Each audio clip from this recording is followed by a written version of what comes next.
Hello everyone, welcome to our channel. इस video में हम हिंदी व्याकरण के एक इम्पॉर्टेंट टॉपिक कारक को कवर करने वाले हैं। इस वीडियो में हम कारक को पूरे डिटेल में अच्छे तरीके से समझेंगे। ठीक है, तो चलिए चैप्टर स्टार्ट करते हैं। कारक। कारक का अर्थ है क्रिया को करने वाला अर्थात कर्ता। कारक का शाब्दिक अर्थ यानी शब्द के आधार पर कारक का अर्थ होता है क्रिया को करने वाला। क्रिया के करने वाले को हम कर्ता कहते हैं, तो कारक का सीधा सा अर्थ हो जाएगा कर्ता। परिभाषा देखिए, संज्ञा अथवा सर्वनाम के जिस रूप से उसका संबंध क्रिया के साथ जाना जाता है उसे कारक कहते हैं। तो संज्ञा या सर्वनाम का संबंध जब हम क्रिया के साथ जिस प्रकार से जाना जाता है उसे कारक कहते हैं। उदाहरण से देखिए, राम ने रावण को बाढ़ से मारा। इस वाक्य में राम, रावण और बाढ़ संज्ञा पदों का संबंध मारा क्रिया से सूचित हो रहा है। अर्थ यह है कि इस वाक्य में राम ने रावण को मारा। इस वाक्य में देखिए राम, रावण और बाढ़ यह संज्ञा पद हैं। इनका संबंध मारा क्रिया से पता चल रहा है। तो इस प्रकार यह एक ऐसी व्याकरणिक कोटि है जिससे यह पता चलता है कि संज्ञा पद वाक्य में स्थित क्रिया के साथ किस प्रकार की भूमिका निभाते हैं। यहाँ पर कारक के बारे में बोला गया है कि कारक एक ऐसी व्याकरणिक कोटि है जिससे हमें ये पता चलता है कि जो भी संज्ञा पद हैं, संज्ञा के वाक्य हैं, उनका क्रिया के साथ किस प्रकार का संबंध है।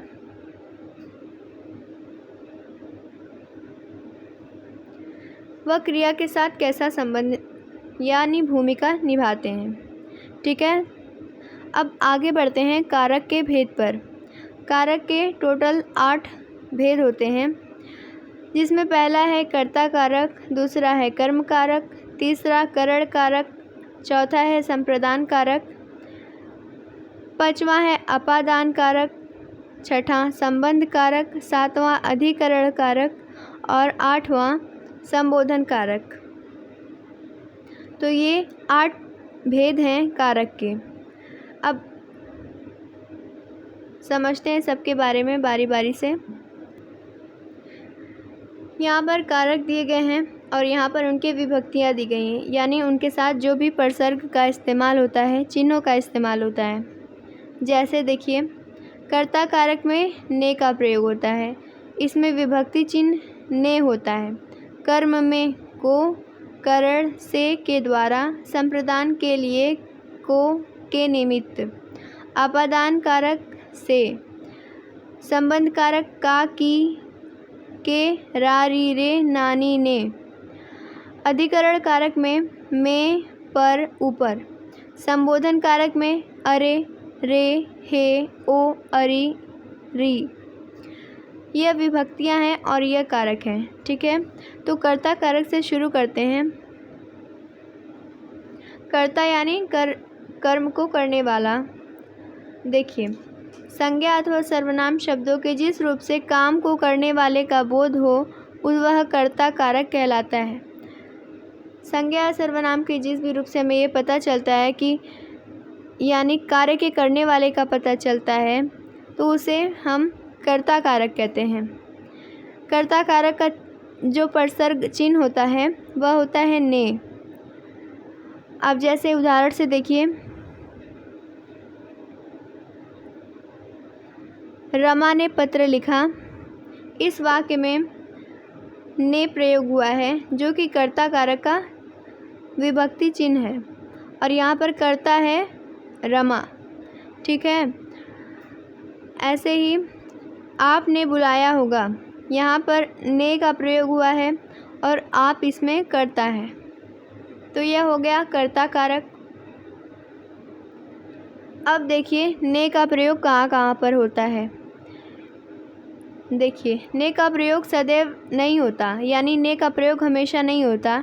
इसका प्रयोग भूतकाल सकर्मक क्रिया के साथ हो सकता है, यानी जो बीता हुआ काल है, बीते हुए समय की सकर्मक क्रिया यानी जिसमें कर्म उपस्थित होगा उस क्रिया के साथ प्रयोग होता है। दूसरी पॉइंट है वर्तमान व भविष्यत काल क्रियाओं वाले वाक्यों में किसी प्रसर्ग का प्रयोग नहीं होता है। यानी जो भी क्रिया है वर्तमान काल की और वह भविष्यत काल की, तो उसमें ने का प्रयोग नहीं होता है। तीसरा है भूतकाल अकर्मक क्रियाओं में भी प्रसर्ग का प्रयोग नहीं होता। भूतकाल अकर्मक क्रिया में भी हम ने का प्रयोग नहीं करते हैं। अपवाद यानी एक्सेप्शन, कभी कभी कर्ता के साथ को, से, के द्वारा का प्रयोग भी होता है। क्योंकि एक्सेप्शन इसलिए है क्योंकि यहाँ पर को, से या के द्वारा यह कर्ता कारक के विभक्ति चिन्ह नहीं है, तब भी इसका प्रयोग कहीं कहीं हमें देखने को मिल जाता है। जैसे साहिल से खेला नहीं गया, यहाँ पर से विभक्ति चिन्ह का प्रयोग हुआ है, तब भी यह कर्ता कारक के लिए हुआ है। जैसे यहाँ पर कर्ता साहिल है, ठीक है, तो यहाँ पर कर्ता कारक हो जाएगा। ऐसे ही हमको सो जाना चाहिए, यहाँ पर को प्रसर्ग का प्रयोग हुआ है और हम कर्ता है, ठीक है, तो यहाँ पर कर्ता कारक हो गया है।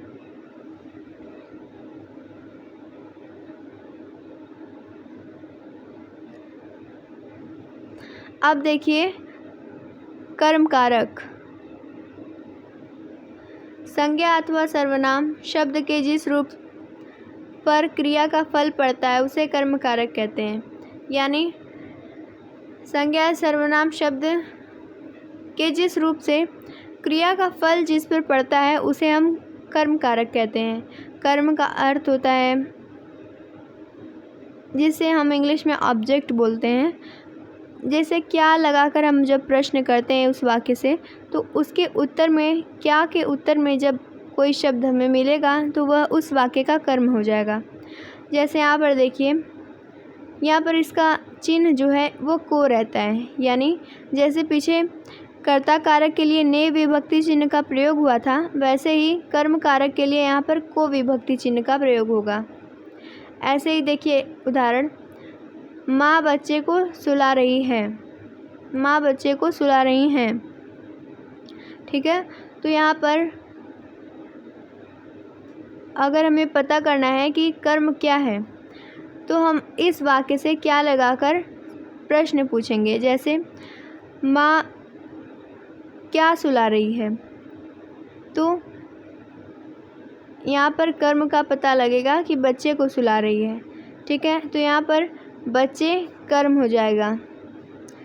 कवि कविता लिखता है, इस वाक्य में कर्म कारक को अगर पता करना होगा तो हम प्रश्न पूछेंगे कवि क्या लिखता है, तो उत्तर मिलेगा कवि कविता लिखता है। तो यहाँ पर कविता कर्म हो जाएगा इस वाक्य का, ठीक है। और यह कर्म कारक के कुछ उदाहरण हैं। अब ज़रूरी नहीं है कि हर एक वाक्य में को का प्रयोग हो, कभी कभी को विभक्ति का प्रयोग नहीं भी होता है। जैसे कवि कविता लिखता है, यहाँ पर को का प्रयोग नहीं हुआ है, तब भी यह कर्म कारक है, ठीक है। आगे बढ़ते हैं तीसरे प्रकार पर। देखिए तीसरा है करण कारक। संज्ञा या सर्वनाम शब्द के जिस रूप की सहायता से क्रिया का कार्य होता है उसे करण कारक कहते हैं। देखिए संज्ञा या सर्वनाम के जिस रूप से हमें ये पता चलता है कि क्रिया किसकी सहायता से हो रही है उसे हम करण कारक कहते हैं। करण कारक का प्रसर्ग होता है से के अतिरिक्त, यानी से के अलावा हम के द्वारा का भी प्रयोग करते हैं।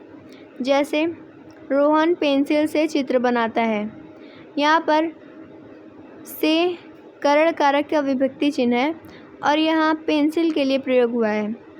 तो यहाँ पर पेंसिल के द्वारा कोई कार्य किया जा रहा है, पेंसिल की सहायता से कोई कार्य किया जा रहा है यहाँ पर, तो इसलिए यह करण कारक हो जाएगा। ऐसे ही पत्र के द्वारा सूचना मिलते ही वह चला आया, यहाँ पर के द्वारा का प्रयोग हुआ है और यहाँ पर पत्र जो है वह करण कारक है। यानी यहाँ पर पत्र सहायता के रूप में प्रयोग हुआ है, तो इसलिए यह करण कारक हो जाएगा, यानी पत्र की सहायता से कोई भी कार्य पूरा हुआ है। चौथा है संप्रदान कारक। कर्ता जिसको कुछ देता है या जिसके लिए कुछ करता है उसे बताने वाला या संज्ञा सर्वनाम शब्द संप्रदान कारक कहलाता है। देखिए, संप्रदान कारक, यहाँ पर संप्रदान प्रदान शब्द से बना है, तो प्रदान का अर्थ होता है किसी को कुछ देना। तो कर्ता जिसको कुछ देता है या फिर जिसके लिए कोई कार्य करता है, कोई काम करता है, तो उसे संप्रदान कारक कहते हैं। संप्रदान कारक में के लिए के अतिरिक्त हम को के हेतु के वास्ते परसर्ग का प्रयोग करते हैं। जैसे संगीता पुत्र के लिए आम लाई, यहाँ पर के लिए का प्रयोग हुआ है और पुत्र के लिए आम लाई, यहाँ पर कुछ प्रदान करने की बात की जा रही है, इसलिए यह संप्रदान कारक का उदाहरण होगा। ऐसे ही गुरु शिष्य को ज्ञान देता है, यहाँ पर गुरु शिष्य को ज्ञान देने का भाव प्रकट हो रहा है। गुरु का शिष्य को ज्ञान देने का भाव प्रकट हो रहा है, इसलिए यहाँ पर संप्रदान कारक होगा और यहाँ पर को विभक्ति चिन्ह का भी प्रयोग हुआ है।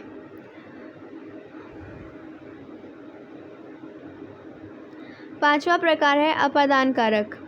संज्ञा के जिस रूप से एक वस्तु का दूसरी वस्तु से अलग होना या तुलना करना का पता चले, उसे अपादान कारक कहते हैं। अपादान कारक, देखिए, किसी भी वस्तु का किसी दूसरी वस्तु से अलग होना या किसी की तुलना करना, इनका बोध होगा जब हमें, तो वहाँ पर अपादान कारक होगा। इसका प्रसर्ग होता है से, और इससे का अर्थ होता है कि यह अलग होने के अर्थ में बात की जा रही है यहाँ पर। जैसे वृक्ष से पत्ते गिरते हैं, यहाँ पर से प्रयोग हुआ है, तो वृक्ष से पत्ते गिरते हैं, यानी पत्ते वृक्ष से अलग हो रहे हैं, यानी यहाँ पर अलग होने का भाव प्रकट हो रहा है, तो यह अपादान कारक हो जाएगा। ऐसे ही राधा सीमा से सुंदर है, तो यहाँ पर तुलना करने का भाव उत्पन्न हो रहा है, इसलिए यह अपादान कारक हो जाएगा। अब आइए छठे प्रकार पर संबंध कारक। संज्ञा अथवा सर्वनाम के जिस रूप से वाक्य में अन्य वस्तुओं और व्यक्तियों में संबंध का पता चले, उसे संबंध कारक कहते हैं। किसी भी संज्ञा सर्वनाम के जिस रूप से हमें ये पता चलता है कि कोई भी व्यक्ति या वस्तु का संबंध किसी दूसरी वस्तु या व्यक्ति से उसी वाक्य में है, तो उसे हम संबंध कारक कहते हैं। जैसे राहुल प्रियंका का भाई है, यहाँ पर का द्वारा संबंध दर्शाया गया है राहुल और प्रियंका का, ठीक है। ऐसे ही राम प्रसाद की पुत्री दिल्ली गई, यहाँ पर राम प्रसाद और पुत्री का संबंध दर्शाया गया है की के द्वारा, यानी राम प्रसाद की पुत्री दिल्ली गई, यहाँ पर संबंध कारक है। इस कारक में पर के ऊपर यहाँ पर देखिए। अब सातवां प्रकार है अधिकरण कारक। संज्ञा के जिस रूप से किसी व्यक्ति या पदार्थ के आधार का बोध हो, उसे अधिकरण कारक कहते हैं। अधिकरण कारक में मुख्य रूप से होता है कि किसी भी वस्तु की पोजीशन क्या है, उसका स्थान क्या है, उसके ऊपर उसका बोध होता है। जैसे संज्ञा के जिस रूप से किसी व्यक्ति या पदार्थ के आधार का बोध होता है, उसे हम अधिकरण कारक कहते हैं। इस कारक में पर के ऊपर परसर्गों का यानी विभक्ति चिन्हों का प्रयोग किया जाता है। उदाहरण में देखिए, संदूक में कपड़े रखे हैं, यहाँ पर में का प्रयोग हुआ है और कपड़े संदूक में रखे हैं, यानी यहाँ पर कपड़ों के स्थान का, कपड़ों की पोजीशन के बारे में बता रहा है, इसलिए यह अधिकरण कारक हो जाएगा। ऐसे ही मेज़ के ऊपर बिल्ली बैठी है, यहाँ पर बिल्ली की अवस्था को दिखाया गया है कि वह मेज़ के ऊपर बैठी है, तो उसके स्थान का भाव का बोध हो रहा है, इसलिए यहाँ पर अधिकरण कारक होगा। ऐसे ही 8वां है और लास्ट प्रकार है संबोधन कारक। संबोधन कारक तो सबसे आसान होता है। देखिए, संज्ञा के जिस रूप से पुकारने संकेत करने का ज्ञान होता है उसे हम संबोधन कारक कहते हैं। देखिए, अरे भाई तुम्हें सत्य बोलना चाहिए। इस वाक्य में अरे भाई संबोधन के रूप में प्रयोग किया गया है और यहाँ पर विस्मयादिबोधक चिन्ह भी लगा है, संबोधन चिन्ह भी लगा है, इसलिए यह संबोधन कारक हो जाएगा। बच्चों ध्यान से सुनो, यहाँ पर भी बच्चों शब्द का संबोधन के रूप में प्रयोग किया गया है और यहाँ पर संबोधन चिन्ह भी है, इसलिए संबोधन कारक हो जाएगा। तो यहाँ पर हमारा कारक चैप्टर कंप्लीट होता है। उम्मीद करती हूँ कि आपको बहुत अच्छे तरीके से समझ में आया होगा।